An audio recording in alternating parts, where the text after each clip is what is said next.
Everything that is perceived is grasped not according to its own force, but rather according to the capability of those who perceive it. We cannot perceive God, not because he cannot be perceived, but it is because of our limited perception that he in his fullness is not perceivable. What is known and not known is dependent on the capacity of the knower, rather than dependent on what is to be known. It is not the fault of the thing to be understood, but rather the fault of one's capacity to which one is able to understand that things are understandable. Our perception is limited as far as we are able to perceive. In other words, we've been given 5 senses to perceive our surroundings, and we are only capable of perceiving our surroundings insofar as we are capable to perceive. Therefore, if any aspect of the world around us exceeded our 5 senses, we would never know it, because we are only aware of that which we can perceive. Meaning, if the thing to be perceived cannot be tasted, touched, smelled, seen, or heard, then our perception would conclude it does not exist because we cannot perceive it. But what if there were an entirely different world around us, far greater and more dense than we could imagine, but we were just not capable of perceiving it because it required another sense in which to be able to perceive it?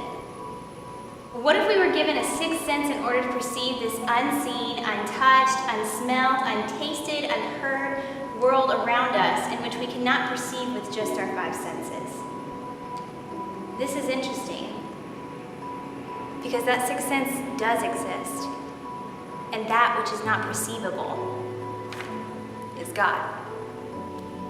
The 6th sense is faith, and that which is not perceivable without faith is God. Our 5 senses cannot pick up on God, but that does not mean he is not there. Only when a mortal believes there is more to be perceived than what is before them and seeks that 6th sense in which enables them to perceive that which is the more and true depth of reality, in which is God, are they truly capable of perceiving a world in which cannot naturally be perceived. We cannot perceive God naturally because we are locked in present time and can only see temporal things. And we are not capable of seeing eternal things because we are not eternal. Our senses are fixed to a temporal state and can only perceive that which is temporal because we are temporary. God is in all times, past, present, and future, but we are only in the present. Seek to experience the future, but we can enter into neither. We are locked in the present time, the time in which past makes history, and when yet to come exists only in the future. The present time is the only time we are capable of existing in, but God exists in all time. Therefore, what is eternal cannot be perceived by that which is temporal. Only what is eternal can perceive the eternal. Therefore, in order for the temporal to perceive the eternal must be present within the temporal, or else that which is temporal will only be able to perceive temporal things. And this is interesting. In Acts 2, this is what it says. On the day of Pentecost, all the believers were meeting together in one place. Suddenly there was a sound from heaven like the roaring of a mighty windstorm, and it filled the house where they were sitting. Then what looked like flames or tongues of fire appeared and settled on each of them. And everyone present was filled with the Holy Spirit and began speaking in other languages, as the Holy Spirit gave them this ability. The Holy Spirit gave them this ability.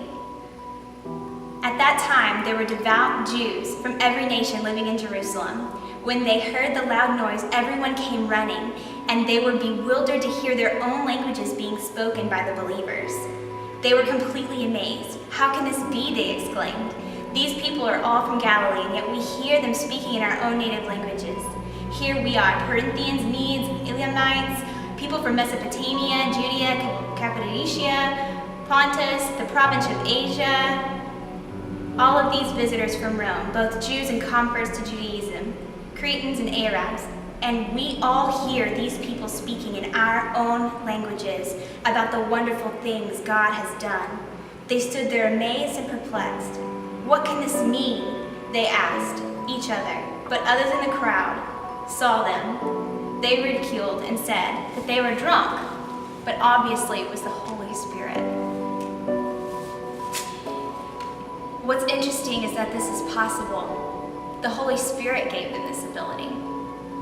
Therefore, one must not only believe there is more to be perceived than what is before them, and seek the sixth sense in which enables them to perceive more than what is naturally perceived, but one must also accept, receive, abide by, and submit to what is eternal in order to perceive it. Therefore, the natural capacity to perceive has an expiration date. It is not true perception. It is not true perception. It is only true perception as far as it is temporal, in which all that is perceived is only temporary and will not last. To truly perceive is to perceive that which is eternal, in which all that is perceived will withstand the foundations of time. Therefore, to perceive, in perception's fullest, is to seek God.